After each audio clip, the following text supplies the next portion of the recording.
Friends, कैसे हैं आप सभी। आई होप सभी अच्छे होंगे। दोस्तों, आज मैं जियोग्राफी के कुछ इम्पोर्टेंट क्वेश्चंस लेकर आई हूं जो कि सभी एग्ज़ाम में पूछे गए हैं और काफ़ी इम्पोर्टेंट है। ये एनसीईआरटी बेस्ड होंगे सारे क्वेश्चन।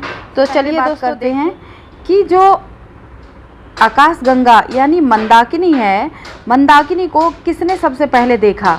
तो ये गैलीलियो ने देखा था। ठीक है, इसका आंसर क्या हो जाएगा, गैलीलियो। तो दोस्तों, आकाशगंगा मिल्की वे जो है वो गैलीलियो ने सबसे पहले देखा था। ठीक है, आगे बात करते हैं। तारामंडल सप्तर्षि मंडल को पश्चिम निवासी किस नाम से जानते हैं। तो दोस्तों, ये बिग बियर के नाम से जाना जाता है।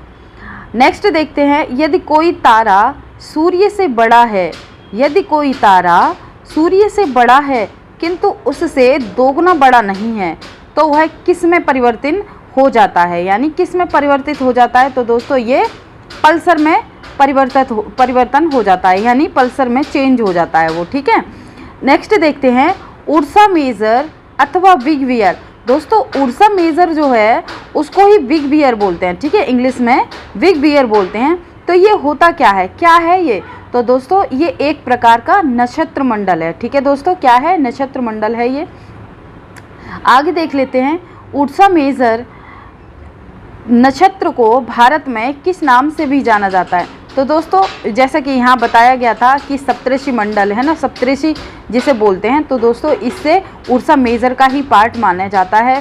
तो दोस्तों, ये इंडिया में किस नाम से जाना जाता है, तो सप्तर्षि बोलते हैं। ठीक है, सप्तर्षि यानी सात ऋषियों से संबंधित है ये। ठीक है, आगे देखते हैं कि छायापथ यानी गैलेक्सी है क्या। तो सौर परिवार का पुष्प ग्रहपुंज है। क्या है, सौर परिवार का ग्रहपुंज है। तो ये दोस्तों, ये काफ़ी इम्पोर्टेंट है और ये पेपर में पूछे जाते हैं डायरेक्ट यहाँ से। आकाश से पृथ्वी पर सामान्यतः गिरने वाले पिंड क्या कहलाते हैं। तो ये उल्का पिंड बोलते हैं। तो आपने देखा होगा कि छोटे छोटे जो गिरते हैं, यानी पिंड जो छोटे छोटे एस्ट्रॉयड होते हैं, वो क्या बोलते हैं, उनको उल्का पिंड बोलते हैं। ठीक है, उल्का पिंड बोलते हैं।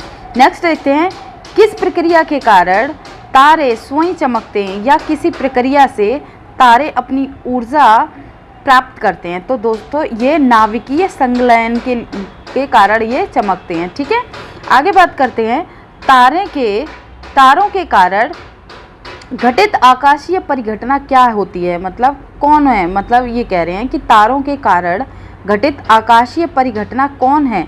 तो ये कृष्ण का छिद्र कहा जाता है इसको। ठीक है, नेक्स्ट देखते हैं, वह सीमा क्या कहलाती है जिसके बाहर तारे आंतरिक मृत्यु से ग्रसित होते हैं। तो ये चंद्रशेखर सीमा बोलते हैं इसको। ठीक है, नेक्स्ट देखते हैं, एक तारे की जीवन चक्र में निहारिका चरण किसको संदर्भित करता है।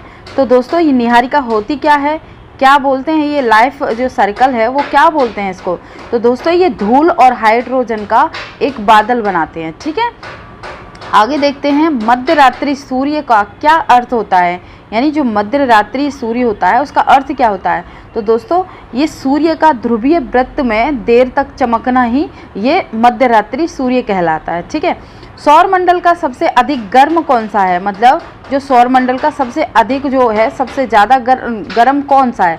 तो ये शुक्र है। दोस्तों, शुक्र को ही भोर का तारा भी कहते हैं, सांझ का तारा भी बोलते हैं। ठीक है दोस्तों, और शुक्र का कोई भी उपग्रह नहीं है। ठीक है, शुक्र का और बुध का कोई भी उपग्रह नहीं होता है। ठीक है, आगे देखते हैं, यदि हम समुद्र तट पर बैठकर दो सूर्यास्तों के बीच बीतने वाले समय को मापें तो उसमें हम क्या अनुमान लगा सकते हैं। तो दोस्तों, ये पृथ्वी की त्रिज्या का हम अनुमान लगा सकते हैं। ठीक है, नेक्स्ट देखते हैं कि सूर्य के वर्णमंडल में गैसों के तूफान कब दिखाई देते हैं। तो दोस्तों, ये वर्णमंडल में यानी सूर्य में जब तूफान जब दिखाई देता है तो ये सूर्य ग्रहण के दौरान ही दिखाई देता है। ठीक है, उस आकाशगंगा का नाम क्या है जिसमें पृथ्वी एक ग्रह है। तो ये मिल्की वे बोलते हैं। ठीक है, मिल्की वे को ही हम क्या हिंदी में बोलते हैं, दुग्ध मेखला। ठीक है, नेक्स्ट देखते हैं कि बृहस्पति का ताप द्रव्यमान सूर्य के द्रव्यमान से लगभग कितना भाग है।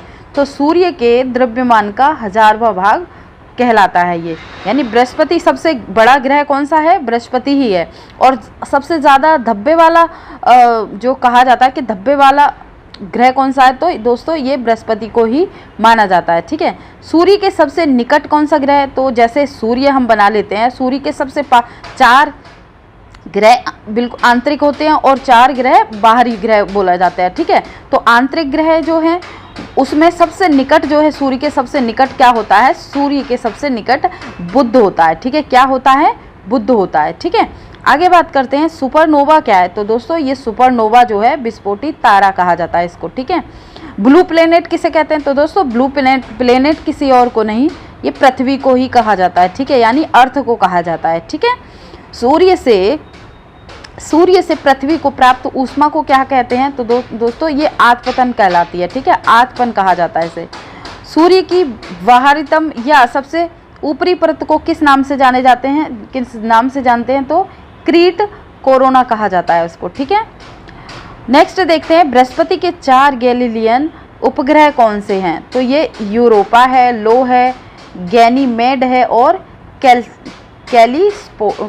कैलिस्टो है। ठीक है, नेक्स्ट देखते हैं वह कौन सा ग्रह है जिसका पृष्ठीय ताप सर्वोच्च है, तो ये दोस्तों शुक्र है।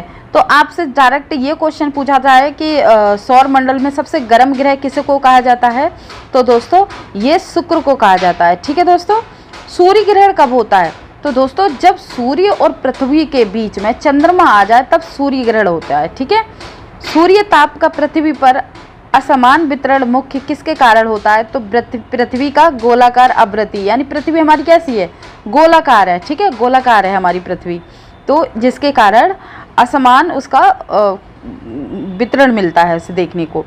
किस दिन पृथ्वी सूर्य के सबसे निकट होती है, तो दोस्तों ये 3 जनवरी को सबसे निकट होती है। तो दोस्तों ये कैसे रहे क्वेश्चन कमेंट करके ज़रूर बताएं, और चैनल पे अगर नए हैं तो लाइक शेयर सब्सक्राइब ज़रूर करें। Thank you so much for watching.